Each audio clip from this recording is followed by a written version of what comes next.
బట్టతలతో బాధపడుతున్నారా? ఆధునితనమైన పద్ధతిలో hair transplantation చేయబడును. Face clinic Hyderabad.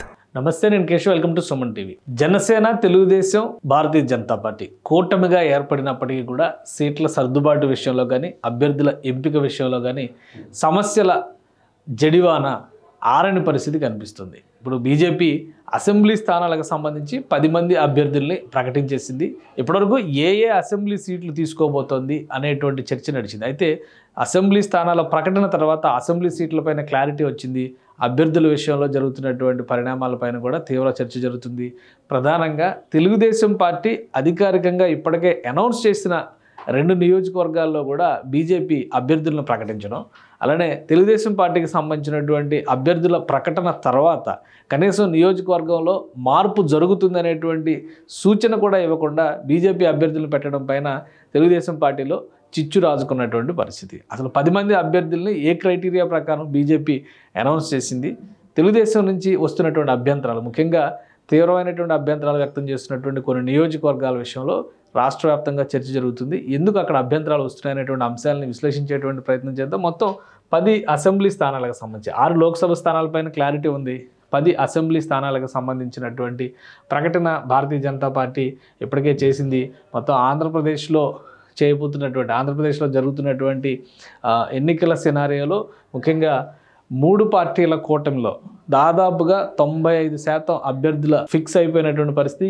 ఎవరికి ప్రత్యర్థి అనేటువంటి విషయం పైన కూడా ఒక స్పష్టత వచ్చింది. ఈ నేపథ్యంలో చూస్తే ఇవి భారతీయ జనతా పార్టీ పోటీ చేస్తున్నటువంటి నియోజకవర్గాలు, అలానే అభ్యర్థుల పేర్లు కూడా మనం ఒకసారి పరిశీలిద్దాం. వాళ్ళకి ఉన్నటువంటి ప్రత్యర్థులు ఎవరితో తలబడబోతున్నారు, ఈ అంశాన్ని కూడా ఒకసారి పరిశీలించాల్సినటువంటి అవసరం కనిపిస్తుంది. ముందుగా ఎచ్చెర్ల నియోజకవర్గం, ఇది గతంలో ఎప్పుడు కూడా భారతీయ జనతా పార్టీ కోటాలో ఉన్నటువంటి నియోజకవర్గం కాదు. అయినప్పటికీ కూడా ఎచ్చెర్లనే భారతీయ జనతా పార్టీ తీసుకుంది. నడకుదుటి ఈశ్వరరావుని ఇక్కడ అభ్యర్థిగా ప్రకటించినటువంటి పరిస్థితి. ఈ నియోజకవర్గం విషయంలో ఒక డిఫరెంట్ ఆస్పెక్ట్ నడుస్తుంది. ఇక్కడ సామాజిక సమీకరణల నేపథ్యంలో బీసీలు లేదా తూర్పు కాపు సామాజిక వర్గానికి సంబంధించినటువంటి వారికి ప్రాధాన్యం ఇవ్వాల్సినటువంటి నియోజకవర్గం ఇది. అయితే ఇది కమ్మ సామాజిక వర్గానికి చెందినటువంటి నాయకుడికి కేటాయించడం పైన అభ్యంతరాలు వస్తున్నాయి. ప్రస్తుతం వైఎస్ఆర్సీపీ ఇక్కడ గొర్రెల కిరణ్ కుమార్ని అభ్యర్థిగా ప్రకటించింది. వైఎస్ఆర్సీపీ టికెట్లు కేటాయించినటువంటి అభ్యర్థుల్లో ఎక్కువ శాతం మంది అక్కడ సిట్టింగ్ ఎమ్మెల్యేలకే అవకాశం కల్పించినటువంటి పరిస్థితి ఉంది. ఎందుకంటే మ్యాక్సిమం భారతీయ జనతా పార్టీ పోటీ చేస్తున్నటువంటి నియోజకవర్గాలు అటు ఉత్తరాంధ్ర వైపు, ఇటు రాయలసీమ వైపు ఎక్కువ ఉన్నటువంటి పరిస్థితుల్లో గొర్రెల కిరణ్ కుమార్ ఎచ్చెర్ల నుంచి లోకల్ ఎమ్మెల్యే, ప్రస్తుతానికి ఆయన ఎచ్చెర్లలో కంటెస్ట్ చేస్తున్నారు. ఆయనతో నడకుదుటి ఈశ్వరరావు తలపడబోతున్నారు. ఇక విశాఖ ఉత్తరం సినారియో కనుక మనం చూస్తే విష్ణుకుమార్ రాజుకి టికెట్ కేటాయించింది. 2014 ఎన్నికల్లో కూడా విష్ణుకుమార్ రాజు ఇక్కడ నుంచి పోటీ చేసి ఎమ్మెల్యేగా గెలుపొందినటువంటి నాయకుడు. సో అదే నియోజకవర్గాన్ని మరొకసారి బీజేపీ కేటాయించారు. ఇక కమ్మిల కన్నప్పరాజు లాస్ట్ టైం ఎలక్షన్స్లో కూడా ఈయన పోటీ చేశారు, ఇక్కడ ఓడిపోయినటువంటి పరిస్థితి. ఇది యాక్చువల్గా టీడీపీ సిట్టింగ్ స్థానం. అంటే టీడీపీ నుంచి గంటా శ్రీనివాసరావు ఇక్కడ ఎమ్మెల్యేగా లాస్ట్ టైం ఎలక్షన్స్లో 2019 ఎలక్షన్స్లో గెలుపొందినటువంటి సీటు. అయితే పొత్తులో భాగంగా 2014 లెక్కను దృష్టిలో పెట్టుకొని భారతీయ జనతా పార్టీకి కేటాయించింది టీడీపీ. సో మరొక నియోజకవర్గం అరకు వ్యాలీకి సంబంధించి, అంటే అరకులోయ అసెంబ్లీ స్థానానికి సంబంధించి పంగి రాజారావుని భారతీయ జనతా పార్టీ అభ్యర్థిగా ప్రకటించింది. ఇక్కడ రేగం మత్స్యలింగం ఇక్కడ అభ్యర్థిగా ఉన్నటువంటి పరిస్థితి. సో ఇప్పుడు వైఎస్ఆర్సీపీ నుంచి ఆయన అభ్యర్థిగా ఉన్నాడు. ఇక్కడే సమస్య వస్తుంది. ఎందుకంటే తెలుగుదేశం పార్టీ ఆల్రెడీ ఈ సీటుకు సంబంధించి దొన్నుదొరని అభ్యర్థిగా ప్రకటించింది. అయితే మొదటి లిస్టులోనే దొన్నుదొరకి అవకాశం కల్పించినటువంటి పరిస్థితి. ఇప్పుడు అనూహ్యంగా భారతీయ జనతా పార్టీ తన కోటాలో ఈ సీటు వేసుకుంది. గత ఎన్నికల్లో ఉన్నటువంటి సినారియో ప్రకారం పాడేరు నియోజకవర్గాన్ని భారతీయ జనతా పార్టీ అడుగుతుందనేటువంటి చర్చ నడిచింది. కానీ పాడేరుని మినహాయించి అరకు వ్యాలీని ఈసారి సెలెక్ట్ చేసుకున్నటువంటి పరిస్థితి. అరకు లోక్సభ స్థానానికి కూడా భారతీయ జనతా పార్టీ అభ్యర్థి ఉన్నటువంటి నేపథ్యంలో బహుశా ఈ నియోజకవర్గాన్ని తీసుకున్నట్టుగా కనిపిస్తుంది. ఇంకా అయినా పాడేరు కూడా అరకు లోక్సభ స్థానం పరిధిలో వచ్చేటువంటి నియోజకవర్గం. కానీ నిర్ణయం ఆ విధంగా ఉండడం, అలానే అభ్యర్థిని ప్రకటించిన తర్వాత మార్పు జరగడం, ఈ అంశాలు టీడీపీలో కొంత గందరగోళం సృష్టిస్తున్నటువంటి పరిస్థితి ఉంది. ఇక మరొక నియోజకవర్గం అనపర్తికి సంబంధించి బీజేపీ శివకృష్ణరాజుని అభ్యర్థిగా ప్రకటించింది. అలానే డాక్టర్ సూర్యనారాయణ రెడ్డికి వైఎస్ఆర్సీపీ టికెట్ దక్కింది. ఆల్రెడీ ఆయన సిట్టింగ్ ఎమ్మెల్యే, లాస్ట్ టైం ఎలక్షన్స్లో గెలుపొందినటువంటి నాయకుడు. అయితే అనపర్తి సీటుని మొదటి లిస్టులోనే టీడీపీ అభ్యర్థి ప్రకటించింది నల్లమిల్లి రాధాకృష్ణని ఇక్కడ ఆల్రెడీ అభ్యర్థిగా అనౌన్స్ చేసినటువంటి పరిస్థితి. నల్లమిల్లి రాధాకృష్ణారెడ్డి ఆయన పోటీ చేస్తారనేటువంటి సంకేతాలు ఇవ్వడం, ఆయన గత 15-20 రోజులుగా ప్రజాక్షేత్రంలోకి వెళ్ళడం, ప్రచార కార్యక్రమాలు నిర్వహించడం కూడా జరిగింది. సో ఈ నేపథ్యంలో ఈ 2 నియోజకవర్గాల విషయంలో, ముఖ్యంగా అరకు వ్యాలీ, అనపర్తి, ఈ 2 నియోజకవర్గాల విషయంలో టీడీపీ తీవ్ర ప్రతికూలత ఎదుర్కొంటున్నటువంటి పరిస్థితి ఉంది. స్థానికంగా ఉన్నటువంటి నాయకులకి అనౌన్స్ చేసిన తర్వాత టికెట్లు మార్చడం పైన తీవ్ర అభ్యంతరాలు వస్తున్నాయి. ఇక కైకలూరు నియోజకవర్గం మొదటి నుంచి కూడా మిత్రపక్షం కోసమే అట్టిపెట్టినట్టుగా కనిపించింది టీడీపీ. ఇక్కడ కామినేని శ్రీనివాస్ 2014 ఎన్నికల్లో కూటమిలో ఆయన పోటీ చేశారు. మళ్ళీ 2019 ఎన్నికల్లో విడివిడిగా పోటీ చేసే క్రమంలో ఆయన అక్కడ బరిలో దిగలేదు. దోలో నాగేశ్వరరావు 2019లో వైసీపీ నుంచి గెలుపొందారు. ఇప్పుడు కూడా ఆయనే అక్కడ బరిలో నిలుస్తున్నటువంటి పరిస్థితి ఉంది. సో ఇది అక్కడ ఈక్వేషన్. ఇక 2014లో తీసుకున్నటువంటి మరొక నియోజకవర్గం విజయవాడ పశ్చిమ నియోజకవర్గం. అయితే ఇక్కడ నుంచి వెల్లంపల్లి శ్రీనివాస్ పోటీ చేసి బీజేపీ నుంచి ఓడిపోయాడు. తర్వాత ఆయన వైసీపీలోకి వెళ్ళినటువంటి పరిస్థితి. సో ఆ సీటుని మరొకసారి భారతీయ జనతా పార్టీ తీసుకుంది. వాస్తవానికి ఇక్కడ జనసేన పార్టీ తన అభ్యర్థి బలమైనటువంటి అభ్యర్థుల నేపథ్యంలో ఇది జనసేన కోటాలోకి వెళ్తుందని అందరూ భావించారు. కానీ భారతీయ జనతా పార్టీ సుజనా చౌదరికి ఈ టికెట్ని కేటాయించింది. ఇప్పుడు సుజనా చౌదరికి ప్రత్యర్థిగా వైఎస్ఆర్సీపీ నుంచి ఆసిఫ్ షేక్, ఈయన కూడా కొత్త అభ్యర్థి. ఎందుకంటే సుజనా చౌదరి ఇప్పటివరకు డైరెక్ట్ ఎలక్షన్స్ ఫేస్ చేసినటువంటి సందర్భం లేదు. ఆయన రాజ్యసభ సభ్యుడిగా మాత్రమే ఉన్నారు. అలానే కేంద్ర మంత్రి అయినప్పటికీ కూడా డైరెక్ట్ ఎలక్షన్స్లో మొదటిసారి, అది కూడా విజయవాడ వెస్ట్ నియోజకవర్గంలో. ఇది ప్రధానంగా మైనారిటీల సీటు అనేటువంటి అభిప్రాయం ఉంది. అందుకనే గతంలో తెలుగుదేశం పార్టీ కూడా మైనారిటీ అభ్యర్థిని పెట్టింది 2019 ఎలక్షన్స్లో కూడా. జలీల్ ఖాన్ కుమార్తెకి అక్కడి నుంచి టికెట్ ఇచ్చారు, కానీ ఓడిపోయినటువంటి పరిస్థితి. వెల్లంపల్లి శ్రీనివాస్ గెలిచారు. ఈసారి వెల్లంపల్లి శ్రీనివాస్ని నియోజకవర్గం మార్చి విజయవాడ సెంట్రల్కి ఇచ్చారు. ఆసిఫ్ షేక్కి వైఎస్ఆర్సీపీ అవకాశం ఇచ్చింది. కాబట్టి ఇక్కడ టఫ్ ఫైట్ ఉండేటువంటి అవకాశం ఉంది. అభ్యర్థి వేరే వాళ్ళు అయితే ఇంకో రకంగా ఉండొచ్చు, కానీ సుజనా చౌదరి ఆర్థికంగా బలపడినటువంటి నాయకుడు కాబట్టి ఆయన మరింత ఎక్కువగా జనసేనని కానీ అలానే టీడీపీ శ్రేణులను కానీ కలుపుకుని వెళ్ళడం ద్వారా విజయం కోసం కృషి చేసే అవకాశం ఉంటుంది. ఈ నియోజకవర్గంలో మైనారిటీ లేదా బీసీ, ఆర్య వైశ్య సామాజిక వర్గానికి కూడా చెప్పుకోదగిన స్థాయిలో ఓట్లు ఉన్నటువంటి పరిస్థితి. సో ఎవరిని ఆకట్టుకోబోతున్నారు, ఎవరు గెలుస్తారనేది ఇక అది. కానీ ఈ నియోజకవర్గాన్ని బీజేపీకి కేటాయించడం వల్ల జనసేన పార్టీ తీవ్రంగా నష్టపోయినటువంటి పరిస్థితి ఉంది. ఇంకా మరొక నియోజకవర్గం జమ్మలమడుగు నియోజకవర్గం. 2014 ఎన్నికల్లో వైఎస్ఆర్సీపీ నుంచి ఆదినారాయణ రెడ్డి గెలిచారు. తర్వాత ఆయన టీడీపీలోకి వచ్చారు.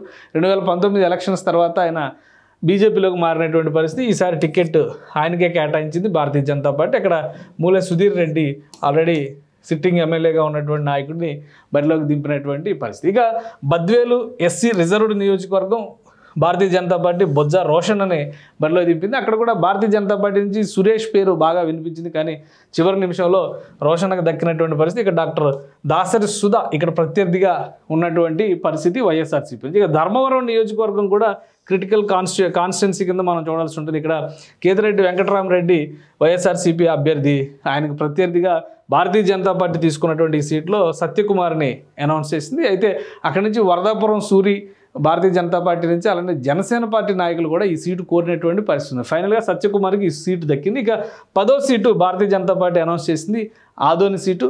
దీనికి సంబంధించి డాక్టర్ పివి పార్థసారథికి అవకాశం ఇచ్చారు. అంటే పార్థ డెంటల్ పేరుతో తెలుగు రాష్ట్రాల్లో అలానే కర్ణాటకలో కూడా పాపులర్ అయినటువంటి డెంటల్ హాస్పిటల్స్ చైన్ నిర్వహిస్తున్నటువంటి డాక్టర్ ఆయనకి భారతీయ జనతా పార్టీ టికెట్ కేటాయించింది. గత ఎన్నికల్లో 2019 ఎన్నికల్లో ఆయన కర్నూలు లోక్సభ స్థానానికి బరిలో దిగినటువంటి వ్యక్తి. సో ఈసారి ఆదోని నుంచి పోటీ చేయబోతున్నారు. ఇక ఎల్లారెడ్డి గారి సాయి ప్రసాద్ రెడ్డి ఆయన ప్రత్యర్థి, ప్రస్తుతం అక్కడ సిట్టింగ్ ఎమ్మెల్యే. ఇది మొత్తంగా భారతీయ జనతా పార్టీ అనౌన్స్ చేసినటువంటి 10 నియోజకవర్గాల ముఖ చిత్రం. అలానే అక్కడ ఉన్నటువంటి వైఎస్ఆర్సీపీ అభ్యర్థులు ఎవరు కూడా బలం, అంటే కొత్త అభ్యర్థులు ఉన్నటువంటి స్థానాలు చాలా తక్కువ ఉన్నాయి. మిగతా నియోజకవర్గాలన్నింటిలో కూడా 1-2 సార్లు రిప్రజెంటేషన్ చేసినటువంటి వాళ్ళు, బలమైనటువంటి నాయకులు ఉన్నటువంటి నియోజకవర్గాలు ఉన్నాయి. ఈ నేపథ్యంలో కొత్తగా ఉన్న నియోజకవర్గాలు అంటే ఓవరాల్గా చూస్తే 1-2 కంటే ఎక్కువ కనిపించినటువంటి పరిస్థితి లేదు. ఇప్పుడు భారతీయ జనతా పార్టీ చేసినటువంటి ప్రకటనల వల్ల ప్రధానమైనటువంటి సమస్య ఈ 2 నియోజకవర్గాల్లో వస్తుంది. అరకు వ్యాలీ కానీ అనపర్తి కానీ ఇక్కడ తీవ్రమైనటువంటి వ్యతిరేకత ఉంటుంది. ఖచ్చితంగా టీడీపీ నుంచి ఉన్నటువంటి నాయకులు ఇండిపెండెంట్గా బరిలో దిగాలనేటువంటి ఆలోచన చేసినట్టు తెలుస్తుంది. 1-2 రోజుల్లో కార్యాచరణ అనౌన్స్ చేసేటువంటి అవకాశం ఉంది. అసలు అరకు సీటు పైన కానీ అనపర్తి సీటు పైన కానీ ఎందుకు అభ్యంతరాలు వస్తున్నాయి ఒకసారి పరిశీలించేటువంటి ప్రయత్నం చేద్దాం. 2019 ఎలక్షన్స్ని కనుక ఒక క్రైటీరియాగా తీసుకుని చూస్తే కనుక 2019లో అరకు వ్యాలీలో జరిగినటువంటి ఓటింగ్ పర్సంటేజ్ని ఒకసారి మనం పరిశీలనలోకి తీసుకుందాం. ఇక్కడ 2019లో చెట్టి పాల్గొన ఇక్కడ గెలుపొందినటువంటి నియోజకవర్గం. అయితే ఈసారి అభ్యర్థిని మార్చినటువంటి పరిస్థితి ఉంది. ఇక్కడ మనం గమనిస్తే కనుక అరకు వ్యాలీకి సంబంధించి రేగం మత్స్యలింగంకి కొత్త అభ్యర్థికే అవకాశం కల్పించింది. చెట్టి పాల్గొన వైఎస్ఆర్సీపీ నుంచి గెలుపొందారు. అంతకుముందర 2014లో కిడారి సర్వేశ్వరరావు గెలుపొందారు. అయితే ఆయన తర్వాత పార్టీ మారడం, ఆయన చనిపోయిన తర్వాత ఆయన కుమారుడికి టికెట్ ఇచ్చి మంత్రి పదవి కూడా తెలుగుదేశం పార్టీ ఇచ్చినప్పుడు కూడా 2019 ఎన్నికల్లో ఆయన ఘోర పరాజయం పాలయ్యాడు. మూడో స్థానానికి పరిమితమైనటువంటి పరిస్థితి. సో ఈ నేపథ్యాన్ని ఒకసారి మనం పరిశీలిద్దాం. ఇక్కడ చెట్టి పాల్గొన 2019 ఎన్నికల్లో గెలుపొందినటువంటి వైఎస్ఆర్సీపీ ఎంపీ అరకులోయ అసెంబ్లీ ఎమ్మెల్యే అరకులోయ అసెంబ్లీ స్థానానికి సంబంధించి 33% ఓటింగ్ అంటే 53,101 ఓట్లు దక్కించుకుని ఆయన గెలుపొందినటువంటి వ్యక్తి. ఇక రెండో స్థానంలో నిలిచింది దొన్ను దొర, సిఆర్ దొన్ను దొర. ఈయన ఇండిపెండెంట్గా పోటీ చేసినటువంటి వ్యక్తి 27,000 పైచులకు ఓట్లు అంటే 17.55% ఓటింగ్ నడిచింది ఆయనకి. అయితే ఇండిపెండెంట్ అభ్యర్థి. ఇక అధికారికంగా మంత్రి హోదాలో ఉండి పోటీ చేసినటువంటి కిడారి శ్రావణ్ కుమార్ పరిస్థితి ఏంటంటే తెలుగుదేశం పార్టీ నుంచి 19,000 ఓట్లు దక్కించుకొని మూడో స్థానానికి పరిమితం అయ్యారు. సో ఈ నేపథ్యంలో గత 4 ఏళ్లలో 5 ఏళ్లలో జరిగినటువంటి రాజకీయ పరిణామాల్లో దొన్ను దొరని టీడీపీలోకి ఆహ్వానించినటువంటి పరిస్థితి, అభ్యర్థి ఆయన అనేటువంటి అంశాన్ని ఖరారు చేసేసింది. అలానే మొదటి లిస్టులోనే ఫస్ట్ లిస్టులోనే అనౌన్స్ చేసింది టీడీపీ ఈయన అభ్యర్థిత్వానికి సంబంధించి. ఇప్పుడు అనూహ్యంగా పాడేరు సీటు తీసుకుంటా ఉన్నటువంటి బీజేపీ అనూహ్యంగా అరకు వ్యాలీకి అభ్యర్థిని ప్రకటించింది. ఇది అసలైనటువంటి సమస్య. అయితే ఇక్కడ 2019 ఎన్నికల్లో బీజేపీ అసలు అభ్యర్థిని నిలబెట్టిందా, అరకు వ్యాలీలో పరిస్థితి ఏంటో కూడా ఒకసారి మనం పరిశీలించేటువంటి ప్రయత్నం చేద్దాం. ఇక్కడ ఉన్నటువంటి అభ్యర్థుల జాబితా ఇలా చూస్తే కనుక మూడో స్థానంలో కిడారి శ్రావణ్ కుమార్ టీడీపీ నుంచి ఉంటే పి రాజారావు, ఇప్పుడు పంగి రాజారావుని ఎవరినైతే అరకు వ్యాలీకి అభ్యర్థిగా ఇక్కడ అనౌన్స్ చేసిందో ఆయన అప్పుడు ఇండిపెండెంట్గా పోటీ చేసినటువంటి నాయకుడు. ఆయన స్థానం ఇది. ఆయనకి కూడా 17% ఓట్లు వచ్చినటువంటి పరిస్థితి, 6% ఓట్లు వచ్చినటువంటి పరిస్థితి, అంటే 10,000 ఓట్లు దక్కించుకున్నటువంటి పరిస్థితి ఉంది. ఎందుకంటే పంగి రాజారావుని అభ్యర్థిగా ఇక్కడ అనౌన్స్ చేసింది భారతీయ జనతా పార్టీ. సో ఇదే పంగి రాజారావు 2019 ఎలక్షన్స్లో ఇండిపెండెంట్గా పోటీ చేస్తే ఆయన కెపాసిటీ 10,800 ఓట్లు. సో బీజేపీ అధికారికంగా బీజేపీ అభ్యర్థిగా పోటీ చేసిన వ్యక్తికి ఎంత వచ్చినాయో చూద్దాం. ఇక 5వ స్థానంలో సురేంద్ర కిలో సిపిఎం నుంచి పోటీ చేశారు. నోటా 6వ స్థానంలో ఉంది. 10,000 ఓట్లు నోటాకు వచ్చినటువంటి పరిస్థితి. అంటే అక్కడ పరిస్థితి చూడండి, 10,117 ఓట్లు నోటాకి వేశారు అరకు వ్యాలీ అసెంబ్లీ నియోజకవర్గ ప్రజలు. ఇక 7వ స్థానంలో సూర్యనారాయణ జర్సింగి, ఈయనకి ఇండిపెండెంట్ అభ్యర్థి. 8వ స్థానంలో మనం అనుకుంటున్నటువంటి బీజేపీ అభ్యర్థి ఉన్నారు అడప బొంజునాయుడు బీజేపీ అభ్యర్థిగా అధికారికంగా పోటీ చేస్తే 3.1% 4,887 ఓట్లు వచ్చినాయి. ఇప్పుడు అరకు వ్యాలీకి అభ్యర్థిని ఎవరిని పెట్టాలనేటువంటి చర్చకి ప్రజలు సమాధానం చెప్తారు, అరకు ఓటర్లు డిసైడ్ చేస్తారు. తెలుగుదేశం పార్టీ అభ్యర్థిగా డిసైడ్ చేసినటువంటి దొన్ను ద్వారా ఆవేదనలో అర్థం ఉంది అనేటువంటి అభిప్రాయం అరకు ప్రజల్లో కూడా కనిపిస్తున్నటువంటి పరిస్థితి ఉంది. బీజేపీ పొత్తులో ఉంటూనే ఎందుకు ఇటువంటి గేమ్స్ ఆడుతుంది అనేది ఎవరికి అర్థం కాని పరిస్థితి. ఇది అరకు నియోజకవర్గానికి సంబంధించినటువంటి స్టోరీ. ఇక అనపర్తి స్టోరీ కూడా ఒకసారి మనం పరిశీలించేటువంటి ప్రయత్నం చేద్దాం. 2019లో ఇక్కడ నుంచి డాక్టర్ సత్తి సూర్యనారాయణ రెడ్డి గెలుపొందారు. ఇప్పుడు ఆయనే మళ్ళీ సిట్టింగ్ ఎమ్మెల్యేగా అనపర్తి నుంచి బరిలో దిగుతున్నారు. ప్రధానంగా రెడ్డి సామాజిక వర్గం డామినేషన్ ఈ నియోజకవర్గంలో ఎక్కువ అనేటువంటి అభిప్రాయం ఉంది. 2014లో నల్లమిల్లి రామకృష్ణారెడ్డి గెలుపొందారు. 2009లో నల్లమిల్లి శేషారెడ్డి గెలుపొందారు. 2004లో తేతాలి రామరెడ్డి గెలుపొందారు. అలానే 1999లో నల్లమిల్లి మూలారెడ్డి, 94లో నల్లమిల్లి మూలారెడ్డి, మళ్ళీ 89లో రామరెడ్డి తేతాలి, 85లో నల్లమిల్లి మూలారెడ్డి, 83లో నల్లమిల్లి మూలారెడ్డి. అంటే నల్లమిల్లి మూలారెడ్డి ఫ్యామిలీ నుంచి ఇప్పుడు నల్లమిల్లి రామకృష్ణారెడ్డి కూడా ఉన్నదనమాట. అంటే చూస్తే ఓవరాల్గా చూస్తే ఈ నియోజకవర్గ హిస్టరీ 1978 అంటే దాదాపు 40 ఏళ్ల హిస్టరీని చూస్తే కనుక క్లియర్గా ఒక సినారియో కనిపిస్తుంది. అదే రీతిలో 2019 ఎలక్షన్స్లో ఉన్నటువంటి ఫలితాలను కూడా మనం ఒకసారి పరిశీలిద్దాం.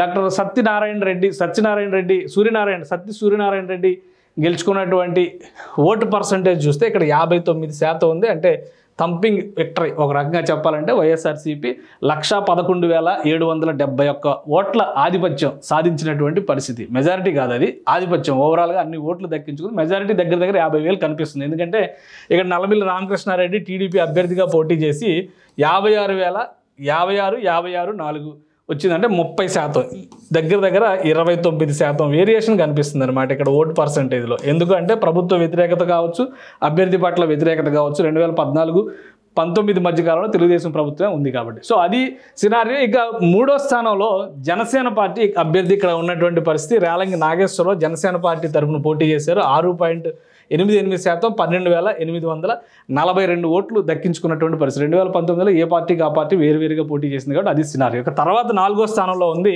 2,114 ఓట్లు పడి 104వ స్థానంలో ఉంది. 5వ స్థానంలో ఉంది కాంగ్రెస్ పార్టీ. ఇక్కడ ఇది ఇంకా విచిత్రం. ఇది డాక్టర్ లియా వైఏ వడయార్ పోటీ చేసినటువంటిది కాంగ్రెస్ పార్టీ నుంచి 1,128 ఓట్లు మాత్రమే వచ్చింది. నోటా కంటే కాంగ్రెస్కి తక్కువ, కాంగ్రెస్ కంటే బీజేపీకి కూడా తక్కువ ఓట్లు వచ్చినటువంటి పరిస్థితి. ఇక్కడ బీజేపీ అభ్యర్థిగా నిలబడింది మేడపాటి హరినారాయణ రెడ్డి. అంటే అప్పుడు బీజేపీ రెడ్డి సామాజిక వర్గానికి చెందినటువంటి నాయకుడికే టికెట్ ఇచ్చింది, ఎందుకంటే రెడ్ల పర్సంటేజ్ ఎక్కువ కాబట్టి అక్కడ.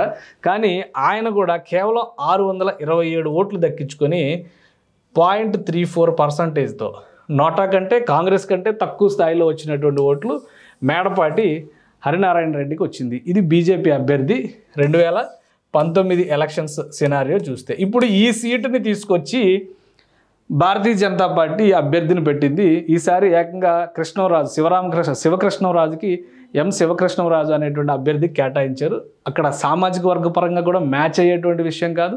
మరొకటి ఏంటంటే రాజమండ్రి పార్లమెంటరీ స్థానం పరిధిలో వచ్చేటువంటి ఈ నియోజకవర్గం వలన ఈ నియోజకవర్గంలో కనుక లెక్కలు తేడా వస్తే ఎంపీ సీటు గల్లంత అయ్యేటువంటి ప్రమాదం ఉంది.